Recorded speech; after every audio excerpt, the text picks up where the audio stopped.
All right, let's get right into it. Today, we're talking about strategy number 6, the ADX trend filter. And honestly, this one's a real game changer because it tackles a problem that most other strategies, well, they don't even know how to ask the right question about it. So let me ask you something, and I'm pretty sure I know the answer. Why do most trend strategies seem to fail?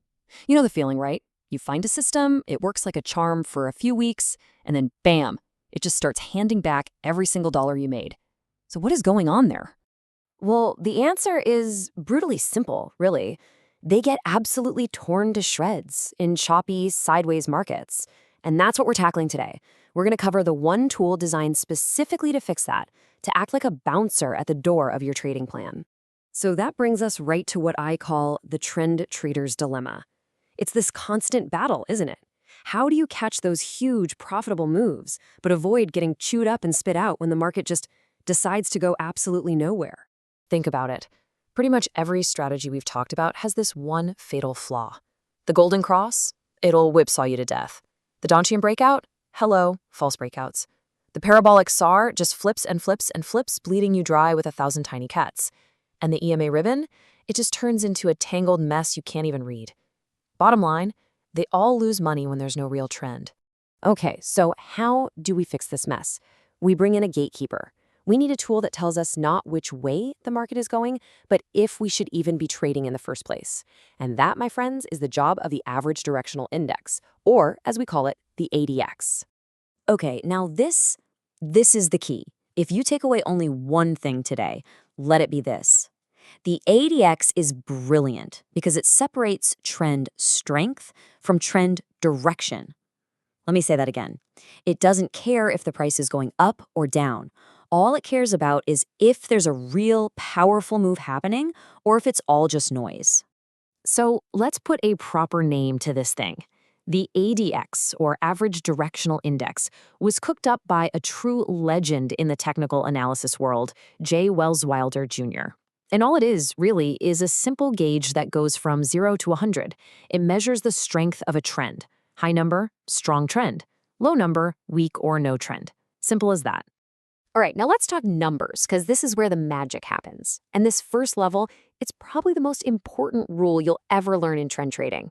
If the ADX is below 20, there is no trend. The market is a washing machine of random noise. This is your stay out zone, your do not touch zone. Seriously, if you just follow this one rule, you will save yourself from so much pain and so many losses. Okay, so where's the sweet spot? It's right here, between 25 and 50. Once that ADX line pops its head above 25, that's it. That's your green light. The system is saying, okay, we've got a confirmed trend here, people. It's time to pay attention. This is our primary hunting ground. And then there's this, an ADX reading above 50. Now, you won't see this every day. This is a rare beast. It signals an incredibly strong, powerful trend that's firing on all cylinders. Think of a massive breakout, or even a market in full-blown panic mode. When you see this, it's a sign that you better be on board and holding on tight. All right, so the ADX isn't just a single line. It's actually a team of 3 working together. Let's break down how to read these 3 lines because their interplay is what gives us our actual signals. First up, we've got the main ADX line itself. This is our strength gauge. It's the gatekeeper. It answers one simple question, and you have to ask it every single time. Is this market even worth trading right now? If that line is below 20, the answer is a hard no. Next, we have the DI plus line. That's the positive directional indicator. Just think of this as the bullish pressure line. It's team bull. When this line is above the other one, the buyers are in charge. They're driving the price. And you guessed it, the counterpart is the DI minus line, the negative directional indicator. This is team bear. It measures selling pressure.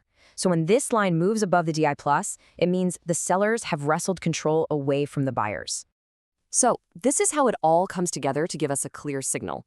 It's a 2-step process. For a long trade, first, the gatekeeper. ADX has to be over 25. That's your permission slip. Second, the trigger.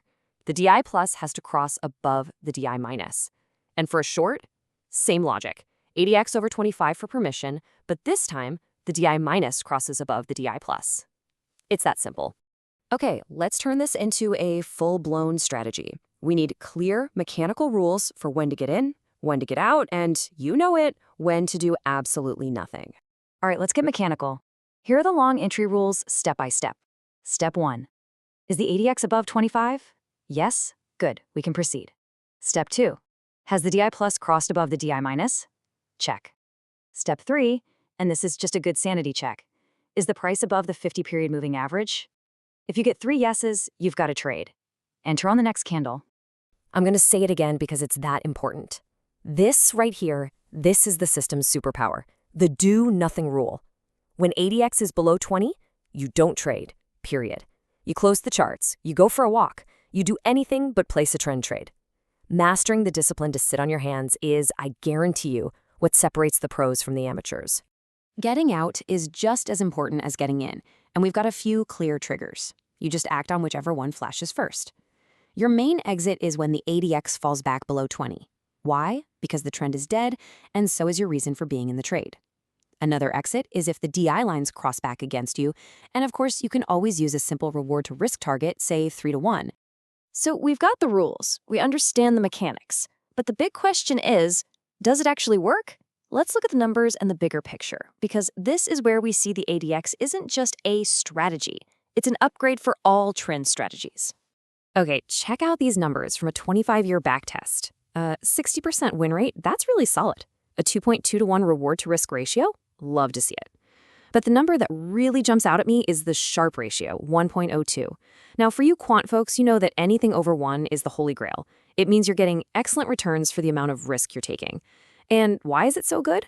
Because you're filtering out all that garbage chop. And here's a perfect picture of what that filtering does.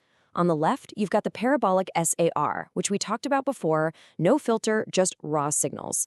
On the right, our ADX system. Look at the difference in that Sharpe ratio. It's not even close. That's the power of just saying no to bad market conditions, where a system like the SAR gets absolutely wrecked. And this brings us to the big meta lesson of the day. The ADX isn't just a standalone strategy. Think of it more like a universal plugin, an upgrade you can add to almost any trend system to make it better. You take a golden cross, add the ADX filter, boom, higher win rate. You take a Donchian breakout, add the filter, boom, fewer false breakouts. It's the secret ingredient that fixes that one fatal flaw we talked about at the beginning. So I'll leave you with this question to think about. We're all wired to believe that to get results, you have to be doing something. You have to be active. But what if, in trading, the single most profitable action you can take is nothing? The real challenge then isn't finding the next great entry signal. It's finding a tool and the discipline to know when to just sit back and let the bad markets pass you by.